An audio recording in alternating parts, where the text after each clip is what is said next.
Apple and HDFC లాంటి big organisations ఇట్లా చేస్తే జెన్యున్ పీపుల్తో it is an appeal on behalf of all those genuine people who's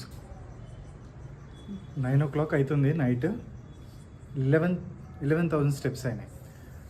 so actually నేను 15,000 steps చేస్తున్నా కదా daily. So it is part of a programme called as India gets moving. ఆ ప్రోగ్రాంలో Apple watch కొంటే 15,000 steps a day చేస్తే HDFC ergo వాళ్ళు refund చేస్తాము 15,000 steps చేస్తే అని ఆ ప్లాన్తో వాళ్ళు స్టార్ట్ చేసిన అనమాట.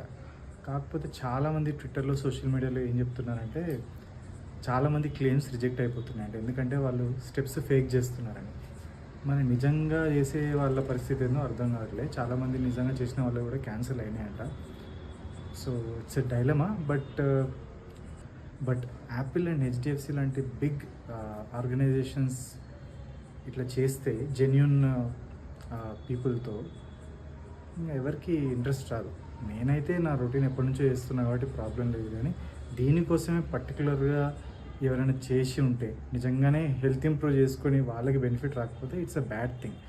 So I think the people, the organizers have to look in to it. It's better if they look in to it and it will help. Actually ఇది స్టార్ట్ చేసింది ఫిట్నెస్ ఎంకరేజ్ చేయడానికి.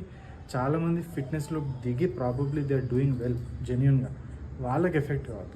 It is an appeal on behalf of all those genuine people whose claims have been rejected. It's a sad thing. నాది కూడా ఇంకా claim accept కాలేదు, చూడాలి ఏందో పరిస్థితి. రోజు చేస్తున్నా 15,000 చూస్తున్నారు కదా. So will see. That's it for today.